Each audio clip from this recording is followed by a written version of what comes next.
Good afternoon. You're looking at a picture of the Artemis II crew. It was taken yesterday at Launch Pad 39B with the SLS rocket and Orion spacecraft.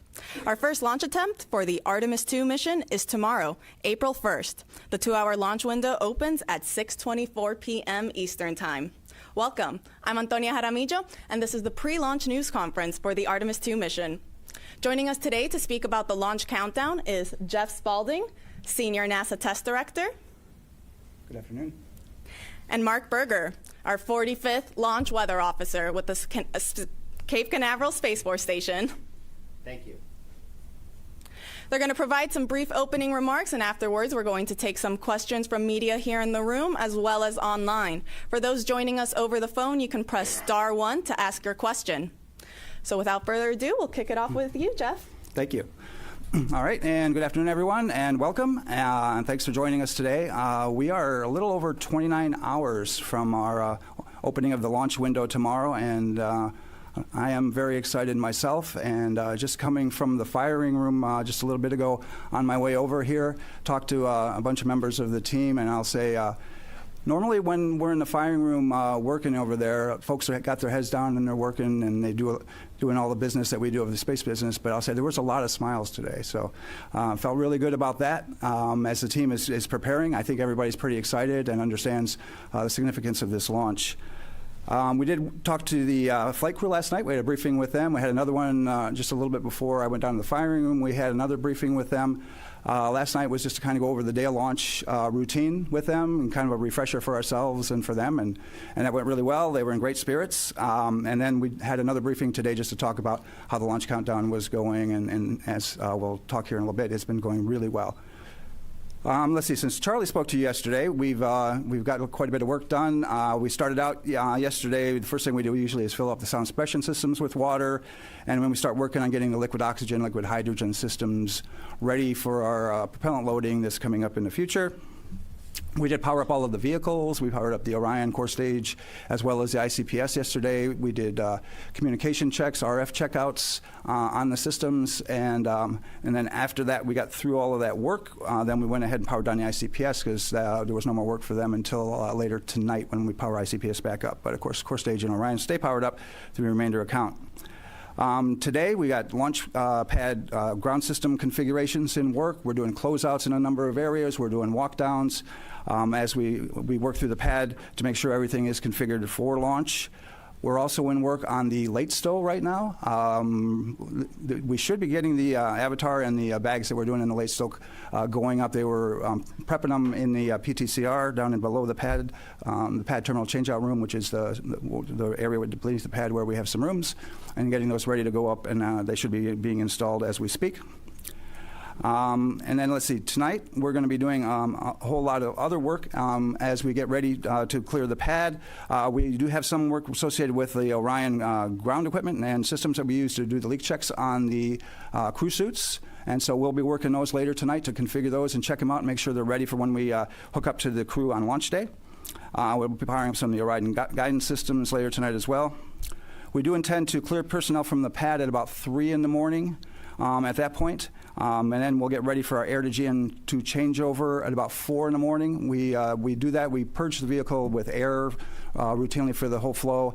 Once we get to this point where we're getting ready to add hazardous propellants like hydrogen, for example, we change over to GN2 to have an inert environment for safety purposes on the vehicle and all of the volumes that are on there. Let's see, later, once we get through the air-to-GN2 changeover and all the other work is done, our launch director will have a final weather brief.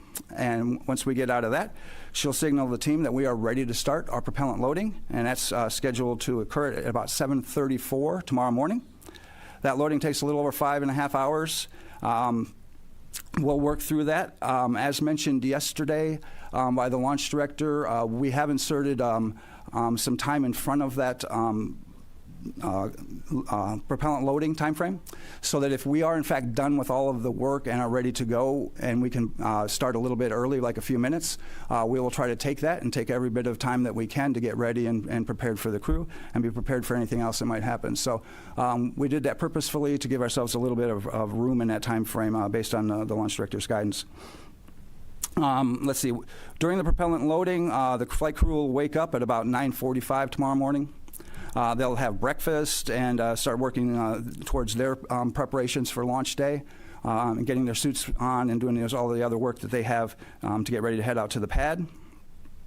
And then once we get to all stages replenish, which is a little after almost 1:15 in the afternoon tomorrow, we'll send a closeout crew to the pad.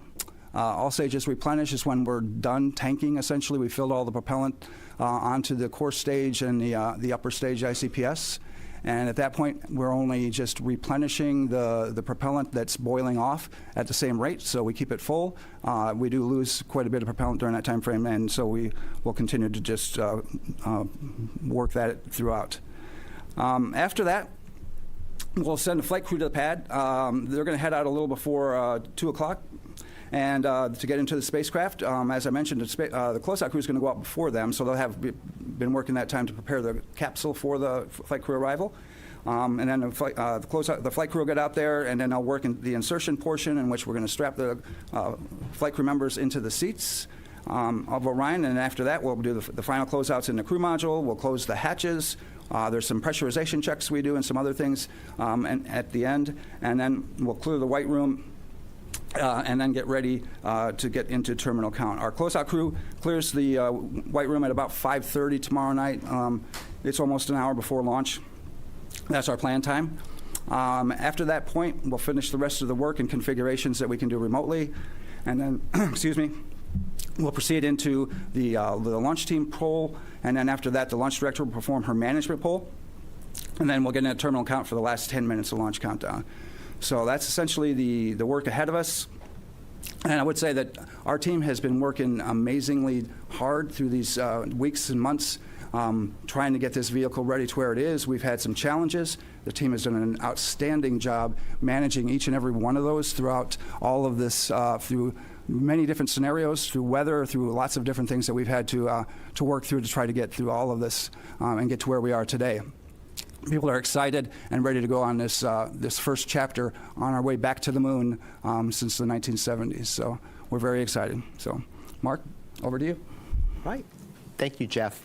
Good afternoon, everybody. So amazing times. It's great to be here at this point. And of course, weather has been a nuanced thing for us at times here in the generation phase of this mission. But again, look outside right now, great weather. Hopefully we will keep all of that, although the breezes continue to be an issue for us, but a minor one for us in terms of weather. If we could pull up the satellite imagery here, you can see currently what we're looking at. Another beautiful day here in Florida. See a few cumulus clouds moving from the east side of the state towards the west. That is our onshore flow that we've had really the most for the last 2 weeks or so. And a few of those cumulus clouds could evolve later today into a few showers, much like what we saw yesterday evening. And again, that's going to be one of the watch items for weather as we go into tomorrow and tomorrow afternoon as well. Let's take a look at some of the overview slides here just to kind of give you a synopsis of what we're looking at here. So the breezy weather does continue. Again, Artemis is a very resilient vehicle, so despite the breezes, it looks like that concern is a minimal concern for our day of launch. Lightning risk with any sort of showers that we have is quite low, generally only on the order of 5 to 10%, and that would be generally during the late afternoon, and any of that activity pushes towards Orlando after that. So again, it leaves us in a better spot here for our launch opportunity. We take a little bit look at what else could potentially be of an impact. You may have heard about the sun. It's become a little bit more active. Here over the last day, we've had a solar flare erupt, but again, no or minimal impact for us out of that, as most of the energy is not earthward facing. So again, we continue to look good in that department as well. We look towards backup opportunities. So for whatever reason, if we can't utilize tomorrow, the weather, of course, is a changeable entity, and we do have a tendency to move towards somewhat less favorable through the rest of the week. It isn't a huge drop-off, but again, kind of a little bit more of a situation where we'll have to monitor those feisty cumulus clouds and potentially a few showers and breezes as well. So we go to the next slide, please.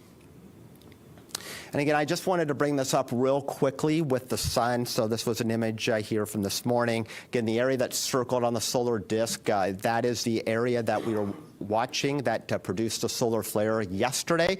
Again, it's directed most of its energy away from the Earth, and in fact, there's been no response in terms of the particular particles that we look at that could influence the launch vehicle. And so by this point, or within the next couple of hours, if we don't get a response at all from our satellite data, then that threat will have waned as well. We'll still have to watch that sunspot group, however, because it is rotating off towards the center of the solar disk. So again, this flare, not a concern, but should there be additional ones, that will be something that we'll have to monitor a bit. But again, at the current time, I see no issues in terms of our launch capability for that.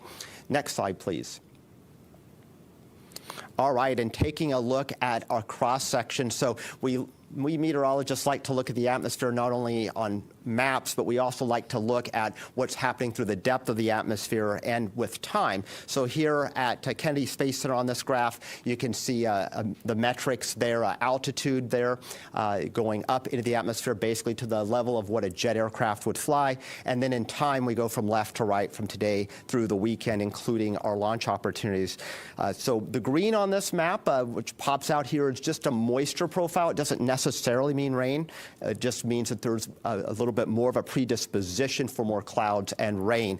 You also see the winds on there. Those are the black lines that are there with the little barbs on the end of them. So that gives us an indication of wind speed. So right now we're out of the east-southeast. We'll generally remain in that direction. We might back a little bit more to easterly winds as we go, but generally speeds in the 15 to 20 knot range, which again does not violate any of our liftoff weather constraints there.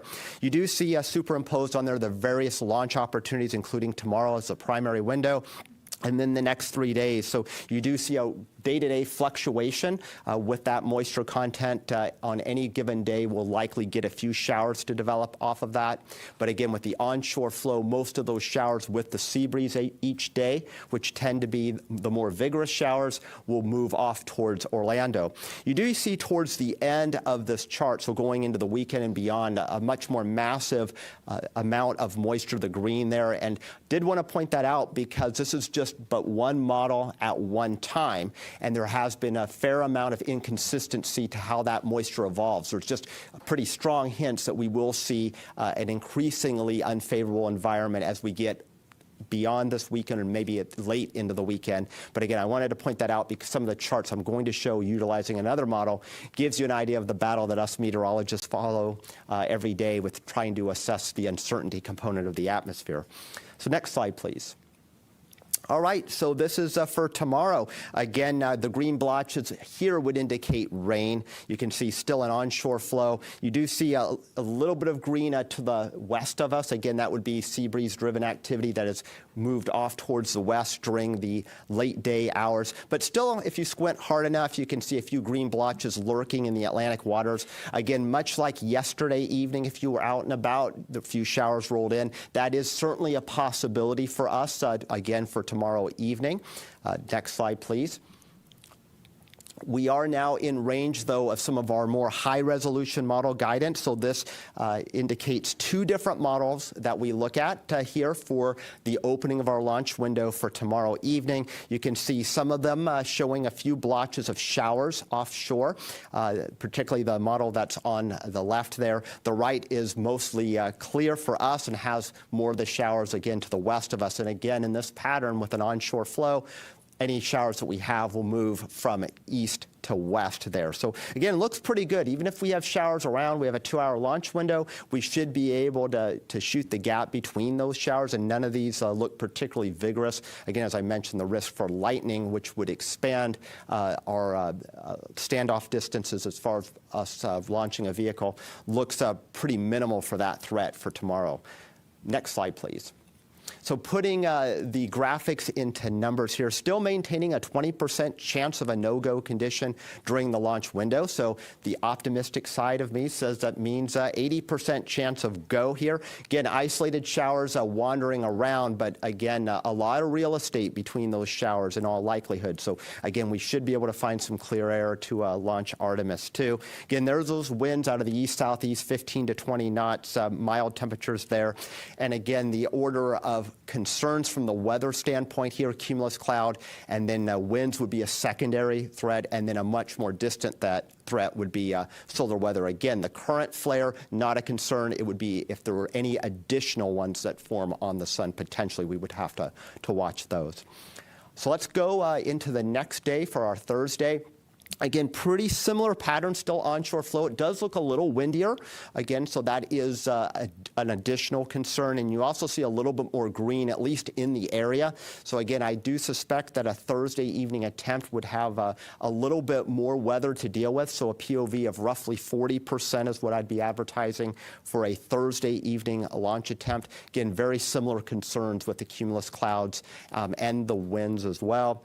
And then the next day, going into our Friday to close out the work week here, again, you see very similar pattern, winds still in that roughly 15 to 20 knot range, and easterly or southeasterly, and still some green blotches out over the ocean. So again, that's a hint that there'll still be enough moisture to generate some showers. But there does again look to be more breaks in that weather for Friday. So POV would go back down to 25%. So roughly in the same ballpark as tomorrow for Friday. Tomorrow still looks to be probably the most optimum day of the lot. And then finally, going into the weekend for Saturday, again, this is what I pointed out on that cross-section in my earlier slides, is that moisture fetch that was shown later in the weekend on that model, you can see it's a lot closer to home as we go into Saturday. It's actually spilling some of that moisture in towards us. Again, this is probably the most aggressive model at that. So again, just part of that uncertainty component that we deal with when we have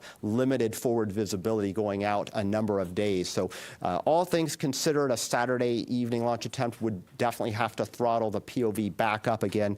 So right now about 30% or close to 1 in 3 chance of a weather violation on that date. So tomorrow looks to be the best. Other days hit and miss, but still pretty good. There's nothing here that is screaming a no-go for the entirety of the window for any one of these attempts. Thank you, Mark. We like to hear that. All right, we will now open up the floor to questions here in the room and also online. Just as a reminder to those joining us over the phone, you can press *1 to submit a question. All right, we will start with Bill Harwood. Hey, Bill Harwood, CBS News. Jeff, good to see you back here again from your shuttle days. It's been a while. I think for Artemis 1, there was something like 42, 41 COLAs, collision avoidance cutouts. What's the story for Artemis 2? There's a lot more stuff up in low Earth orbit than there used to be. Thanks. Yeah, there's quite a few more that we manage now, and part of that is how we're actually laying out the COLAs. We had combined a number of COLAs during Artemis 1 where there were small gaps in between them, and now we're showing all of the COLAs to give us more flexibility, if you will. Because when you have, when you combine those, it takes out larger chunks of time when you could have launched in one of those points between there. So if you had, say, 3 COLAs with a small period of time with it, and you combine them all, that takes out a larger chunk than leaving those gaps. And we're pretty good now during our trainings at being able to pick up the clock quickly and on the fly and hit those very narrow gaps that are in between all of these COLAs that we're dealing with now. So I think that it's definitely in our best interest to keep it where it is. Right now we're at about 156, and they assess that on a daily basis, so it could change it by a couple. All right, we will go to Marcia Dunn. Marcia Dunn, Associated Press. How much wiggle room do you have to either halt the countdown or deal with a solar flare that is a big one and comes out at you like during the once tanking begins? I just didn't know how much heads-up time you need, and just sort of talk about that, please. So we have launch commit criteria that are outlined for the solar weather. and those go down to T-minus 6 minutes. And so we would be evaluating those throughout. Mark and their team would be looking at those, and if there were an LCC violation, would call it back through the launch weather officer to the launch director.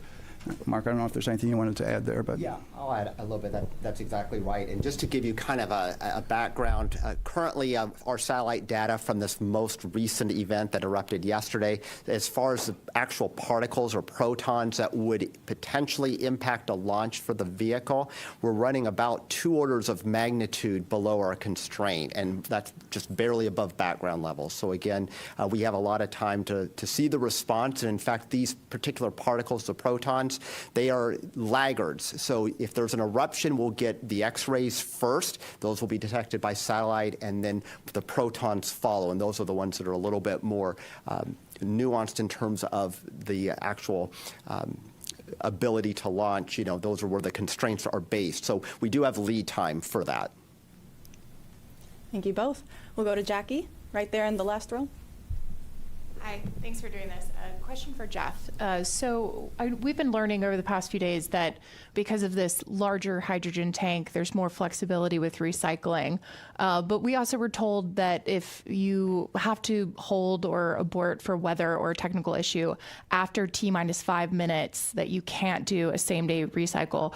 I was wondering, can you walk us through that? Why is that T-minus 5 minute mark significant? And would just love to hear more about what is and isn't possible during terminal count. So the main driver in a recycle is the amount of time that you have, because a recycle does take a fair amount of time. For us, it's about 75 minutes. If we've gone all the way through from 6 down to about a minute and a half, or even down to 33 seconds, and we've been in that time frame, it can take us as much as 75 minutes. It takes less than that the closer we are to 6 minutes, because that's when we stop actually topping off the tanks at that point, and we shut everything off and it's boiling off. And so, but the 5-minute constraint, it's not really a constraint there for us as to whether we can or cannot. We can do a recycle as long as there's enough time in the launch window to perform it. We can do a recycle all the way down. The only constraint we have is if we get inside of T-minus 33 seconds and we have a cutoff, then we're going to have to scrub for the day, because we can't recycle from after 33 seconds. All right. We'll go up front right here. Yes, Bert Dicht from Ad Astra Magazine, National Space Society. We often hear that about 400,000 people were involved with the Apollo program, and certainly tens of thousands have been involved with Artemis. As we get ready to the launch, I just want to recognize the workforce and see what's their mood as I know they're focused in their jobs, but how are they all feeling? Well, the people that I get the pleasure to work with and talk with are extremely excited. We have a large mix of young and more seasoned people like myself, and as such, everybody understands the significance of this mission, and especially the flight crew. But the team that I get to work with, they come in every day, and people are concerned sometimes that we are working so hard towards these milestones and things, but there really isn't. People love coming to work. They love doing this job, and that's why they're here, and they work through it every single day to get us to this point. I think everybody understands what our mission is, and that's to get back to the moon, and we're going to establish a presence there in the very near future. And the fact that we've changed direction and been able to get some additional launches, that really changed the calculus for a lot of people as to what we were doing and how we were going to get there and the things that we're going to do. So I think there's a lot of excitement and fervor within all of the groups that are out there, but especially here at Kennedy, the folks that I see are very, very excited to get on with this mission and get started with the next one. And we got boosters coming in a month, so we're going to be looking for that. Thanks, Jeff. We are excited. All right, we're going to take some questions over the phone. We have Ken Chang with the New York Times. Thank you. This is from Mark. I was just wondering, when you say there's a 20% probability of violation, is that 20% for the entire 2-hour window, or is it 20% that there will be a red during the window? And if it's the latter, can you say what the chances are that there would be a launch opportunity? Thank you. Yeah, good question. So again, the 20% just refers to the probability of having a violation during the launch window. That violation could last 5 minutes, it could last 30 minutes, it could last an hour. In this particular setup, I would imagine that if we get a violation, generally Cumulus Cloud would be the most likely candidate, probably in and out inside of about 30 minutes. And then again, as kind of the high resolution models hinted to and what the pattern supports, likely we would have additional opportunities within a 2-hour duration window. Thank you. Next up, we have Christopher Mick with the Hudson Star Observer. Thank you for the information today and for holding this briefing. I just wanted to ask a follow-up kind of on the weather hold question. I know you can't completely control that with where you are in the count, but I think you mentioned, Mark, in the 2-hour window, there's some bands of green that could potentially be coming through. Is an optimal situation? Could you kind of walk us through? Is that like holding at 10 minutes and then you're waiting for that band to move through and proceeding on from the 10-minute mark? Is it at 20 minutes? Is there kind of a, what are the opportunities for kind of being the best to hold at? As far as the holds go, we have very prescribed holds as to where we can hold. Generally, if we have a weather constraint, we're going to hold it T-minus 10 minutes. We won't pick up the clock from there generally if we have a weather constraint. If we are counting within between 10 and 6 minutes, we can hold at 6. We can hold there for quite a while, actually, through the remainder of the launch window if there is a violation that occurs between 10 and 6 of any of our weather LCCs. So we can sit there for a while. If we pick up a weather constraint inside of T-minus 6 and counting, if it's something that's most likely, if we're going to have a constraint, we're probably not going to get it in a very short period of time. So we'll have to do a recycle and then come back and see if the weather's going to be good on the other side of that. But we have very prescribed hold points and where we can, stop and then pick up the clock again as required. Thank you. We'll now take questions back here in the room. We have one here right up front with this gentleman over here. Hi, good afternoon. Tom Costello with NBC News. As you are now back on the pad, and of course in February you dealt with the issues on the wet dress and the tanking issues, what will be the earliest concerning signs you'll be watching for as you begin tanking tomorrow morning, assuming everything is going well, but you will clearly have your eyes very closely monitoring that tanking progress? What will you be closely watching for that there could be signs of trouble? The first thing we would probably be looking at is a recurrence of these events that happened previously, right? So once we get in a fast fill on hydrogen, that is where we had the previous issue where we had the leaks. We believe that we've solved those through, we've changed the seals out, we've done exhaustive testing, and so we feel pretty good about that. We went through a wet dress with that seal, so all of that says that we feel pretty good about all of that. But that's where we would generally be looking at, first of all, is right there at the beginning when we transition from slow fill to fast fill on the hydrogen side. Thanks. We'll take some more questions over here in the room. Let's go over to this side. We'll go right here up front as well. Hi, Sawyer Rosenstein with NSF. We talked obviously about the weather here at the Cape and around the area, but what about abort weather criteria? Can you go into what that looks like for the coming days? And also, how often are you measuring it? How are you measuring it as well? Okay. Yeah, good question, and a complex one, actually. So the winds are obviously coming from onshore, and the whole point of in case of an abort is if we have to utilize that system, we do not want to have the Orion capsule land back on land. So there are particular thresholds, are really the component of the onshore wind that's exactly perpendicular to the coast. And so just getting a wind out of the east, southeast, the actual coastline is more oriented northeast. So we take only a fraction of that onshore component, which helps us out. Now, if the winds were starting to back, if we saw that indication on maybe one of the backup days that instead of them coming out of southeast, they were more northeasterly, we would unfortunately be exposed to a higher percentage of that onshore component. So we do look at it at a layer, not only at the ground, but all the way up through 4,800 feet. And to make that assessment, and it's an average speed through that layer, and we actually do have calculations to run that. But the decision point is actually from a balloon that is launched at L-minus 3 hours and 10 minutes. We'll be providing the launch director already with assessments of the forecast well before then. But that L-minus 3 hour and 10-minute balloon is really where we'll report the hardline data as to whether or not that component that is onshore northeasterly is actually in violation of the magnitude constraint of that. And then at that point, if that were to be the case, then we'd be continually advising the LD about what our expectations are.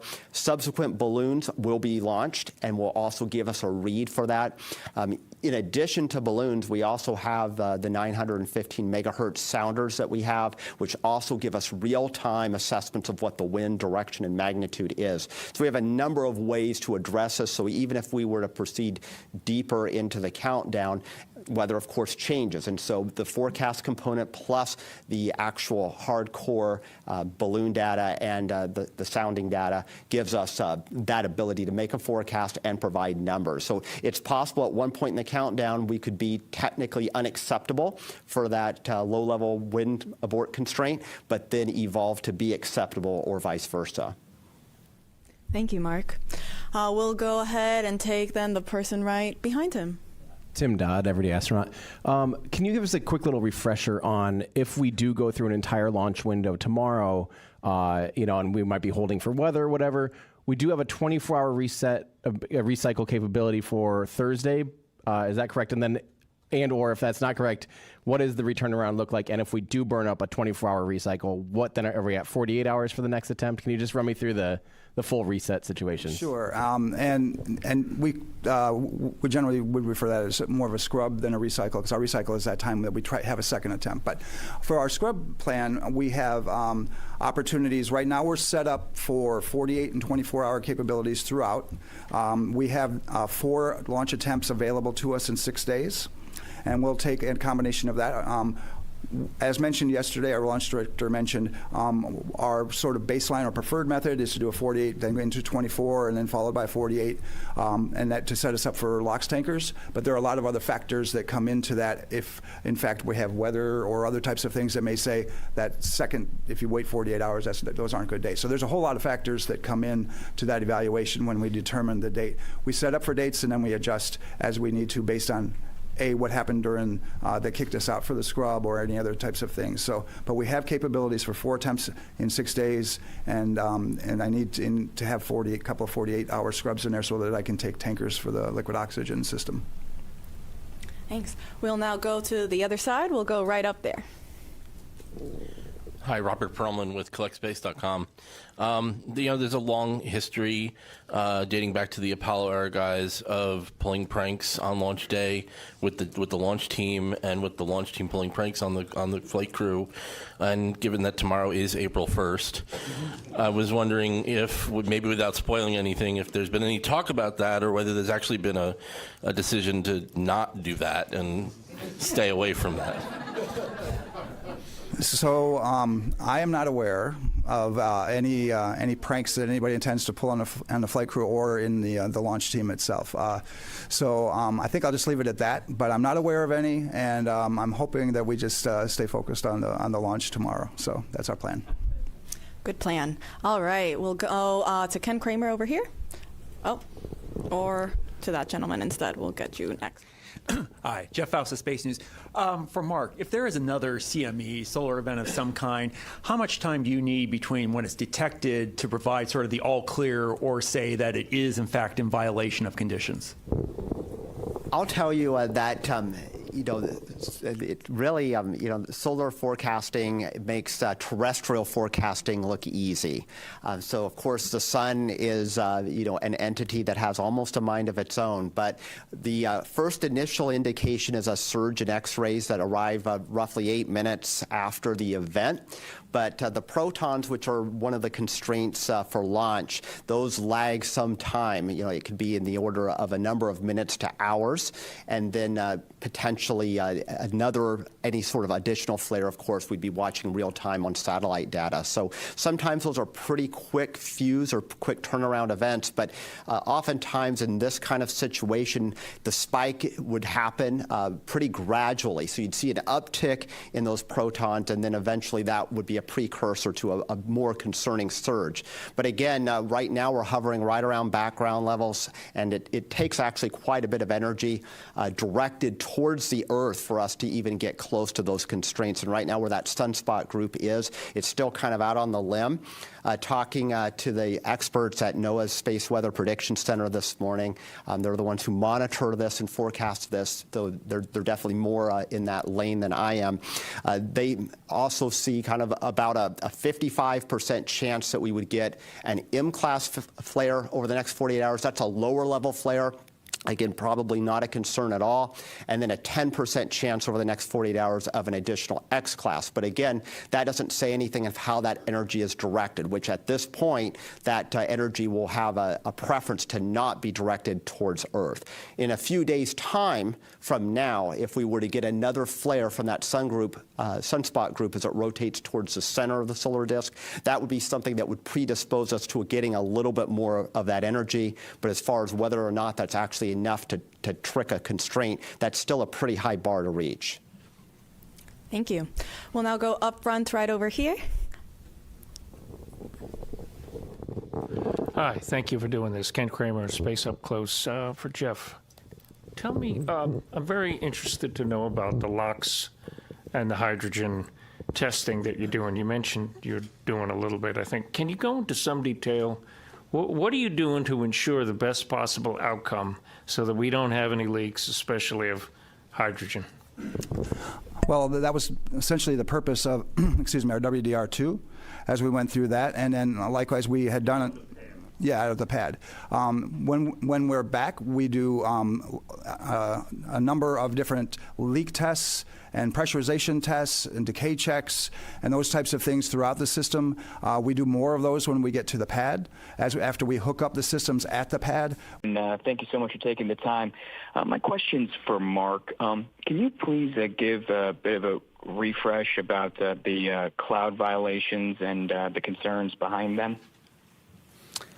Yeah, indeed. So Cumulus Cloud, which is the one that we're talking about here, and that's one of the Lightning Launch Commit criteria, that's actually the most commonly violated here on the east coast of Florida any time of year. Again, you walk outside most days, you'll see a puffy, what looks like a cotton ball out there. If that cotton ball gets more agitated and it grows throughout the depth of the atmosphere, that's when it starts triggering our so-called standoff distances that could cause an issue for launch. So as long as they're shallow and flat, not an issue to fly right through them. But they get up to certain levels of altitude, it could be as much as a 10-mile standoff distance between the rocket on its flight path or the launch pad and the edge of that cloud. And so, again, they have to get quite vigorous. They don't even have to produce, though, lightning to get necessarily at that 10-mile standoff distance. For the launch date coming up, I don't foresee any of the cumulus getting that high into the atmosphere or that cold, which would trigger that much real estate being blocked off for us. But we could certainly have fly-through considerations, which means we can't launch the rocket directly into the cumulus cloud or possibly even as far as 5 miles from it, just given how the atmosphere profile looks like. The depth of moisture is pretty shallow, even though it feels really humid out there. So again, that helps us in that consideration. But I'll also point out that just looking at our overall climatology here on the Eastern Range. So almost 1 out of 4 launches over the course of the year would have 1 or more no-go lightning launch commit criteria. Doesn't mean the launch scrubs, but again, it's a pretty common occurrence. Scrub would be a lot lower percentage than that. So again, that kind of speaks to the transitory nature of these clouds. You get a 2-hour launch window, they could be in the flight path and then just as soon be right out of it. Thank you. We'll now go back to the room, and we'll take it in the second row here to this lady right there. Nicole Mortillero, Canadian Broadcasting Corporation. Going back to the X flares, I know that there's a radiation shielding test that will be done on this mission. Can you talk about what that radiation shielding is and how it works? And if you needed to do it, let's say, day after tomorrow after launch, would they be able to do that quick enough? Go ahead and defer that to Jeff or... Yeah, the crew has the ability, and we anticipate that if there are, in fact, any need for shielding from radiation on orbit. They have contingency plans for that. They're going to practice some of that during the mission. As far as where they go into the vehicle and those types of things, there's some space in there that they can actually move into in the vehicle that will provide an additional shielding of the components of the ship itself, which provide the shielding inside of the areas in which they would be able to get to. They also would potentially move some of the equipment near to some of by the windows and some of the other things as they do that. But there's a protocol that they have for that, and I'm not probably the most versed person on it, but that's the part that I can tell you of some of the things that they have that are capability-wise that they can do on orbit when there are any of these types of events. Thanks, Jeff, and we can get you some more info if you have additional follow-ups. We'll go to the gentleman right next to her. Thank you very much. Tarek Malik for Space.com. I think for Jeff, you just mentioned the need for focus and whatnot, of course, because it's April Fool's Day coming up. But by all accounts, it sounds like this has been a very smooth and continual run-up to the launch. And I'm just curious how you are ensuring that the team continues that vigilance in what has been a very staid and quiet countdown. I would say that I wouldn't necessarily characterize that because it's quiet that we're not still doing the same amount of rigor out in the field. We're just finding less things now than we had previously. I think at times you get to a point where you have found and corrected as many things as maybe are available to you, and so the things that we find now are quite small and much less significant than we had in the past. So I hope that's a really good sign, but we still have the same amount of vigilance. We have the same procedures, the same people doing the same type of events throughout 24 hours a day, 7 days a week, and we've been working up to this. And so we are still in the same posture, regardless of whether maybe it looks like it's quiet. People are still putting in the same amount of effort and working towards, because again, they know the significance of the mission and the people that we're flying on it, and that they're going to do the right thing and make sure that we're safe to do so. Thank you. We'll go over to then the third row. We'll go to the gentleman there in the middle. Thanks so much. Mike Mainberg, Wall Street Journal. Jeff, kind of related to what Tarek just asked, it's been more than 3 years since Artemis 1. Have you observed kind of in this process any jitters on different teams, any rustiness getting out there as the real thing unfolds? Yeah, thank you. We've been training since Artemis 1 for this time, right?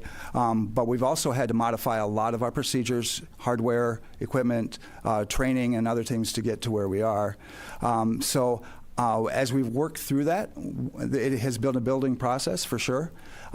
We've seen that just in working through the WDRs, and the number of items that we've picked up each time has continuously gone down when we got through the countdown demonstration test and the WDR2.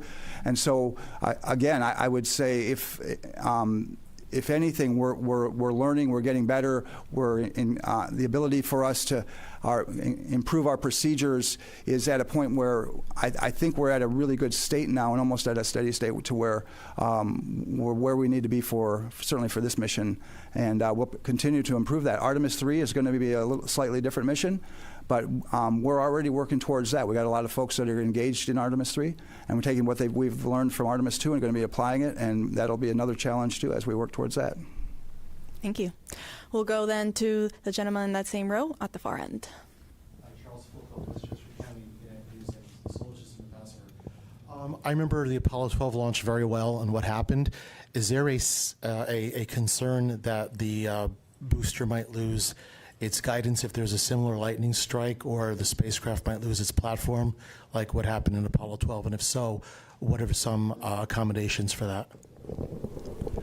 So I would say for what we try to do before we would launch, because again, we create a lot of launch commit criteria to avoid that very circumstance, right? A lot of things came out of that event which have led us to where we are today for all of these requirements that we have, both on the range and for vehicle requirements and those other types of things that Mark can speak to, I'm sure, very, very eloquently.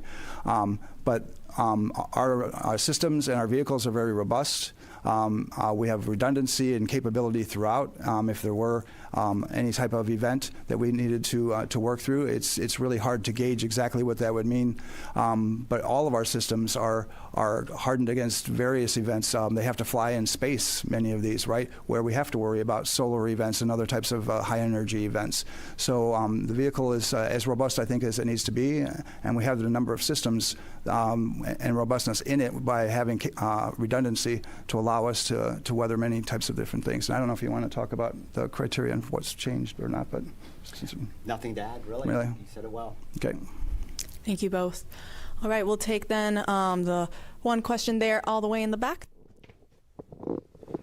Hey, Nell Greenfield, Voice with NPR. This is for Jeff. So you've been involved in a lot of shuttle launches, but this one could go to the moon. And I'm just wondering, like, does it feel different for you? I mean, you look like you were probably a kid during the days of Apollo. Like, would, 10-year-old you have thought that you'd be involved in a moon launch like this? Do you think about that at all? Or how does it actually feel? I mean, there's all the things you got to check off and do, but are you guys thinking about the moon? Have you been looking at the moon at night and thinking about that at all? I'll just say from my personal experience, I have, right? I try to walk every day in the morning, and I look up at the moon quite regularly, thinking about this mission and the upcoming missions that are going to be coming right downstream. So I'm really excited about this. I'm excited going to the moon. I'm excited about establishing a presence there. It's something that I have had a desire for a great many years, and then to get humans back out to Mars as well. That's another thing that I had.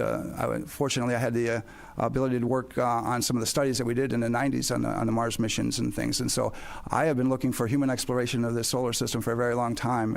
And it's part of the reason that I'm actually still here is to continue to put humans into space and to get us back into this launch mode that we are, so that we can continue to explore and establish a moon base and then continue to work towards getting to Mars. Thank you. We'll go to the other side. We'll go right here in the second row to the lady right there. Hi, Brandy Campbell with Fox Weather. I have a question about weather, of course, from Mark. Just with your past experience with issuing these forecasts, when you have a similar forecast to what we are dealing with, that 20% chance of a weather violation, do y'all normally get through that 2-hour window or just the window and have a successful launch? What have you experienced in the past? Well, of course, the forecast is perfect, so it's a 1 in 5 chance of us getting a weather violation. If we look at all the data over time, it comes out to being pretty close. But again, each countdown is different, so sometimes there's 20% that end up being no-go the entirety of the launch window. There's others, and most of them don't have a violation. So pretty close to that 4 in 5 times. And again, in a pattern like this where we have a moist onshore flow, I would be definitely thinking that we'll probably have showers around. Whether or not they get into the flight through path of the rocket, that's a whole other story. We're good because this time of year and this pattern doesn't lead to a lot of robust thunderstorms, so that does help us. It also eliminates a lot of lightning launch commit criteria, so that works in our favor as well. Thank you. We'll go over there to the gentleman in the blue shirt, the blue collar shirt. Hi, Pedro Palota from Space Orbit Brazil. You talk a lot about the weather for launch, but I would like to know about the weather for splashdown, and if is there a chance to move the launch day due to a bad weather for the splashdown. I know we are a lot of days for the splashdown, but the weather can improve or get worse. So I want to understand what is the backup scenario for that. Do you want to talk the weather first? Okay. Yeah, I can speak a little bit to the weather. So we're not, at the 45th Weather Squadron, we're not specifically issuing a forecast for the Ascent Corridor or the Pacific here. We do have a team of forecasters that will be deployed out to the Pacific for the recovery. So they'll be watching that as well and assisting in all of that. But really for us here on day of launch, the only thing downrange that we're really looking at other than thunderstorms and the associated clouds and the lightning launch commit criteria would be what those low-level Orion abort winds would be on that corridor. We have colleagues out in Houston, Space Flight Meteorology Group, that are assessing risk profiles going out across the Atlantic on ascent far beyond the Cape. Jeff, I'll let you speak to the rest of it.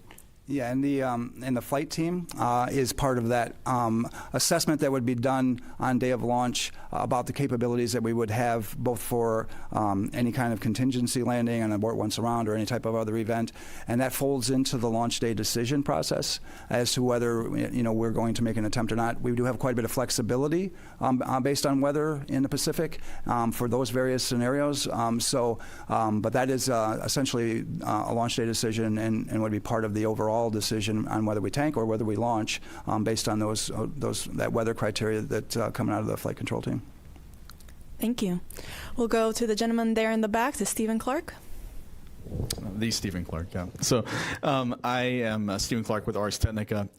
Following up on that last question, have you heard anything from SMG about how the ascent corridor is looking? I know that's not within your responsibility, but what are you hearing about the downrange weather in the Atlantic?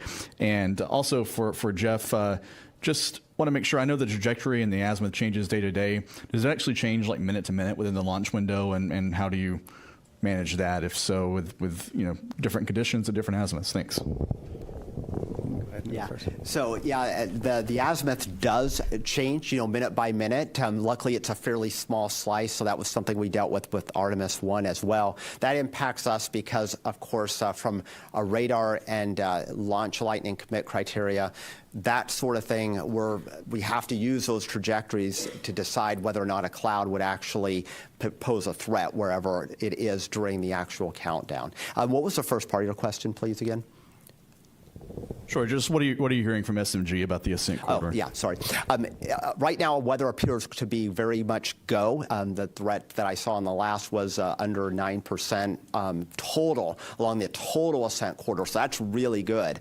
And in fact, the other aspects show decent weather continuing through a lot of the launch period. So having high pressure set up across the North Atlantic this time of year works in our favor. Thank you. We'll go over to Ada right there. Hi. Is there a defining moment in the countdown when the reality sets that humans are returning to deep space, and how do you experience that as a leader in this mission? So for me, once we get inside of 10 minutes and counting, that's where it starts, because we all on the launch team at that particular point know that it's become real for all of us. We also know that we all need to be prepared to do everything we can to continue through that or to take any action that would be required. But it really starts to get real for me when we're inside of 1 minute. And when we're inside of 1 minute, to me, I feel very confident and very, very hopeful that we're going to go. But that's when the first time I think I ever actually think to myself that we really are going to make it that day, because I'm always thinking about what's going to not let us go, right? Because that's part of my job, is to stop the clock if we need to. So when we get inside of 1, it doesn't mean that we're free, because that's really a dangerous time as well. But that's when it really starts to hit home that we really got a shot at making it today. And I know a lot of people are thinking the same thing, because you can hear a pin drop in that firing room as you count from 10 down to T0. And then after that, though, it may get a little bit noisier at some point. But thank you. All right, we'll go back to the phone. We have Kenneth Chang with the New York Times again.